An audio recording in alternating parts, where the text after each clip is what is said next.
Hello there, welcome to another Barb Stamps video. Today I want to show you how to make this card, and we're actually not going to make the entire card in the video. I just want to show you how to make this cool background that I have at the top with these stars.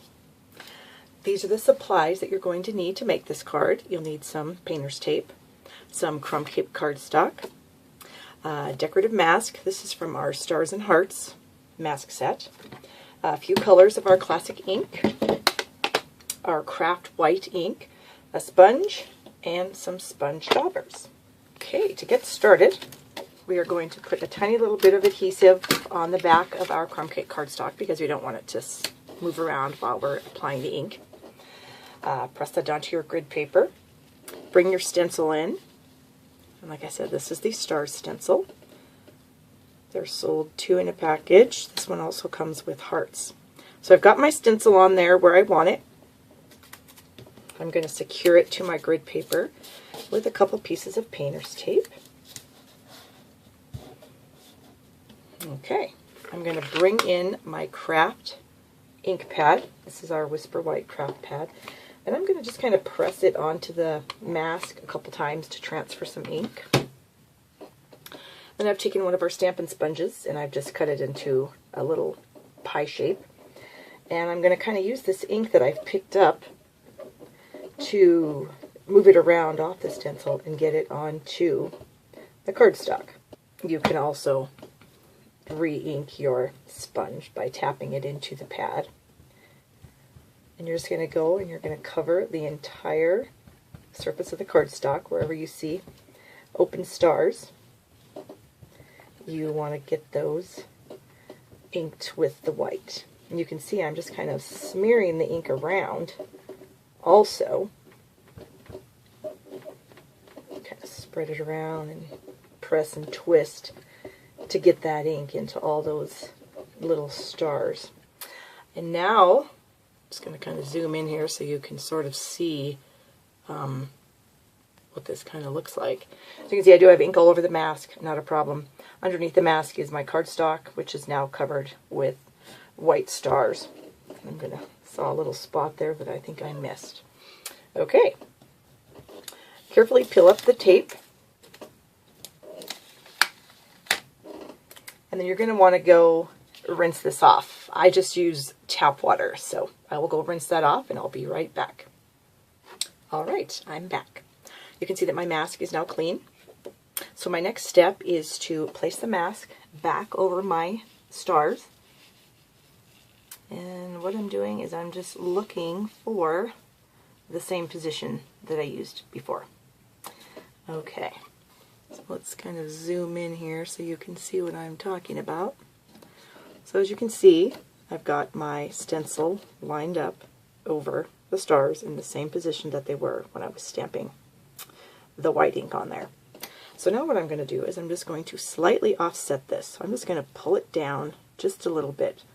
So now you can see that I have some crumb cake showing through the stars, not just the white. Bring your painter's tape back in and attach that to your grid paper. So I've got my Daffodil Delight. I'm just going to lightly tap it in with my sponge dauber. And then I'm going to just go across the top here, pressing this color onto the stars. Ink it up again and continue down. Now I'm only going to come down about 1/3 of the way because I want to have a few different colors on this. So I'll just go across, and I do want to leave some stars partially yellow. So you can see down here at the bottom of this row that I have a partial.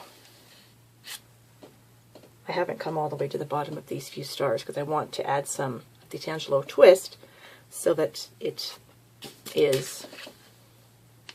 looks like a kind of an ombre effect. So I'm done with the Daffodil Delight. Bring in my Tangelo twist and I'm going to do the same thing. Lightly tap it. I'm going to go across to my next row of stars. And I'm going to come back up here to the top and try to pick up the bottom of those stars. that were partially yellow. Okay, tap, tap, tap, tap, tap. And then on my next row, I'm going to do partials of those because my next color, the Blackberry Bliss, I also want to have kind of look like an ombre effect. Okay. Make sure we've got the bottom of the yellow stars. And now we're going to bring in our Blackberry Bliss. Same thing I'm doing here is I'm just tapping on all the stars that I can see through the mask. And then I'm going to come back up to just below these Tangelo Twist stars and add just a tiny bit of the Blackberry Bliss to those. You can see that I've got two-tone stars here, here, and here, and then up here in the yellow I've got some two-tone stars. Okay. So again, carefully remove your painter's tape. You're trying not to put your fingers on the mask because the ink is wet and it can transfer to your fingers, which could then potentially transfer to your project. So you don't want to touch right in there. And carefully pull that mask off, and then you're left with that really cool design. Peel that up off here where you have some adhesive. I'll bring that in a little bit so you can see how cool that looks. Here's another one that I did earlier this morning, doing kind of a side-by-side comparison. You can see I did get a little darker with my Blackberry Bliss on this one than I did on this one. I think they both look great. And that's it. That's your whole technique right there. And again, here's my finished card that I made using, I just cut those pieces of crumb cake cardstock in half. I used a greeting from the Good Greetings Hostess stamp set in the month of October 2014.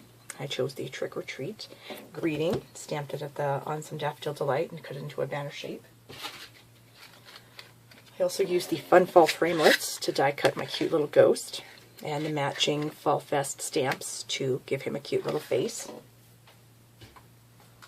I used the scallop ribbon border punch to punch myself a strip of Blackberry Bliss that I did add right underneath my crumb cake layer here. And I used the Lucky Stars folder from the Holiday Catalog 2014 to put some stars into my Tangelo Twist. Bring that up so you can see it. Thanks so much for watching, and if you need to order any supplies, you can go to my site at www.shoppingwithbarb.com